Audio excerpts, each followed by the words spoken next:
go for real, unload the steel. Fuck boxing, a piece of air and iron melt like holy shit.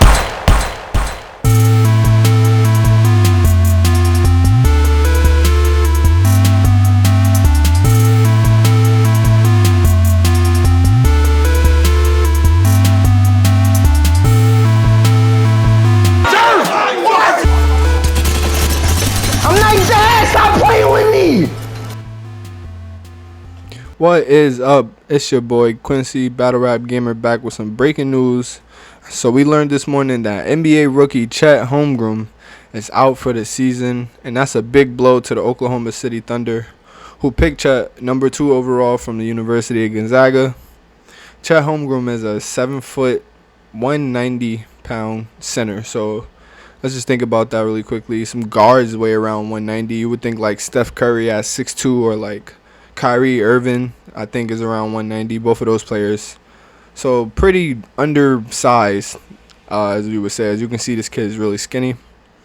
A lot of the doubters would say that his body wasn't yet ready for the pros, and maybe that's why he should have stayed in college a couple of years. If you ask me, I think these kids should go get their money as soon as they're allowed to. And they say that about all the prospects coming out nowadays, that they should stay in college. But as evolution goes, you know what I'm saying? This is just the way the world works right now. These kids are one and done, and they're going number 2 overall for reasons. You know, their ceilings are extremely high. A kid like this, you never know what he could turn out to be. Obviously, we could go the route and say he could be like KD, but obviously that's like the highest projected for somebody of this body type. Not even just with his skill set, but with his body type as well. In 2019, the Thunder traded away Paul George, their last All-Star veteran, and the true sign that they were going towards a rebuild. In exchange for Paul George, the Thunder received Danilo Gallinari, Shai Gilgeous-Alexander, 4 unprotected picks, a protected pick, as well as 2 pick swaps in the future. In the 2021 NBA draft, the Thunder used their 6th pick, NBA rookie Josh Giddey from Australia. In the 2022 NBA Summer League, Chet Holmgren had some breakout performances and looking like he was going to be a great fit alongside Josh Giddey and Shai Gilgeous-Alexander. Now, the Thunder aren't NBA Finals contenders, but with virtually 3 lottery picks and a bunch of young talent around that, they were looking poised to take the next step in their rebuilding process. At the crossover NBA Pro-Am in Seattle, Chet Holmgren tried to block a dunk attempt by LeBron James. As shown here in the video, you can see Chet Holmgren appear hobbled by the play, limping off the court.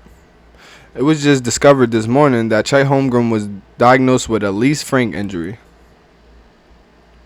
Generally speaking, a lisfranc injury refers to the part of the middle foot where there is tendons and bones attached. We've seen this injury multiple times over the course of the NBA and the NFL. A quick Google would tell me that a timetable for this return would be about 6 to 8 weeks. So it seems the Thunder are being cautious when they decided to deactivate him for the entire season. Although it is very common to see players who have lisfranc injuries miss a whole season in its entirety. The severity of the injury can differ. We've seen both sides of the spectrum where players come back and have the best seasons of their career, and then players that come back and don't do so well afterwards. The short list of NBA players that I could find that had this injury include Udonis Haslem and Furkan Korkmaz. But I'm sure you could find some more players. If you do, comment them below, please. I would like to see more players that had this injury.